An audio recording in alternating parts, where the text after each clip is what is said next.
Hello friends, ఈరోజు మన వీడియోలో ఒక గొప్పటి విషయం గురించి మాట్లాడబోతున్నాం. ఇది ఒక యాక్సిడెంట్ కాదు, ఇది సముద్రం మధ్య జరిగిన ఒక real life emergency rescue story. June 9 ఒక Singapore flagged container ship MV వాన్హాయ్ 503 Colombo నుంచి ముంబైకి వెళ్తుంది. అయినా కేరళ దగ్గర అజికల్ కోస్ట్ కి 44 నాటికల్ మైల్స్ దూరంలో ఒక పెద్ద బ్లాస్ట్ జరిగింది. కొండ కంటైనర్లు సముద్రంలో పడిపోయి షిప్ టిల్ట్ అయింది అండ్ ఫైర్ చాలా ఫాస్ట్ గా స్ప్రెడ్ అయింది. ఈ షిప్ లో 28 క్రూ మెంబర్స్ ఉన్నారు. చైనా, తైవాన్, ఇండోనేషియా, మయన్మార్ నుంచి వచ్చేసిన వారు.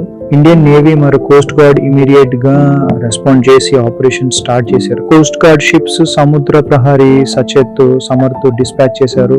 డార్నియర్ ఎయిర్ క్రాఫ్ట్ తో సర్వేలెన్స్ స్టార్ట్ చేశారు. ఇండియన్ నేవీలోని INS సూరత్ కూడా ఫీల్డ్ లోకి వచ్చింది. ఈ కంబైన్ ఆపరేషన్ లో 18 మందిని బాధాపడక రెస్క్యూ చేశారు. 5 మందికి బర్న్స్ వచ్చాయి అండ్ రూడీ క్రిటికల్ కండిషన్ లో ఉన్నారు. కానీ 4 క్రూ మెంబర్స్ ఇంకా మిస్సింగ్ గా ఉన్నారు. 2 తైవానీస్, 1 ఇండోనేషియన్, 1 మయన్మార్ నేషనల్. ఈ షిప్ లో 157 కంటైనర్స్ ఉన్నాయి.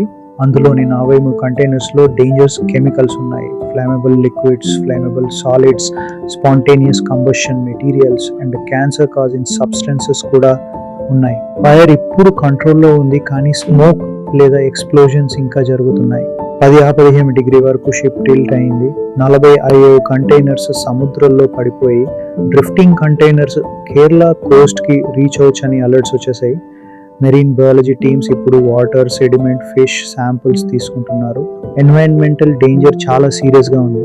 డ్రిఫ్ట్ ప్రెడిక్షన్ ప్రకారం కోయికోడ్ నుంచి కొచ్చి కోస్ట్ వరకు పొల్యూషన్ స్ప్రెడ్ అవచ్చని చెప్తున్నారు. చైనా కూడా ఇండియన్ నేవీకి థ్యాంక్స్ చెప్పింది. ప్రాంప్ట్ అండ్ ప్రొఫెషనల్ రెస్క్యూ అని ఆఫీషియల్ స్టేట్మెంట్ ఇచ్చారు. ఈ ఇన్సిడెంట్ లో India proved it self as a first responder in the Indian ocean. ఇది ఒక సింపుల్ షిప్ ఫైర్ కాదు, ఇది ఒక వార్నింగ్ సేఫ్టీకి, రెస్పాన్సిబిలిటీకి అండ్ ప్రిపేర్డ్నెస్ కి.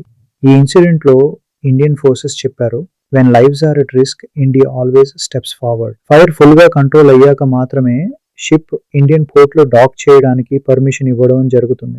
International agencies and Indian teams ఇప్పుడు సాల్వేజ్ అండ్ ఇన్వెస్టిగేషన్ ప్రాసెస్ ని మానిటర్ చేస్తున్నారు. సముద్రం మధ్య జరిగిన ఈ ఘటనలో భారత్ ఒక మోరల్ రోల్ పనిచేసింది. ఈ స్టోరీని మనం అందరితో షేర్ చేయాలి.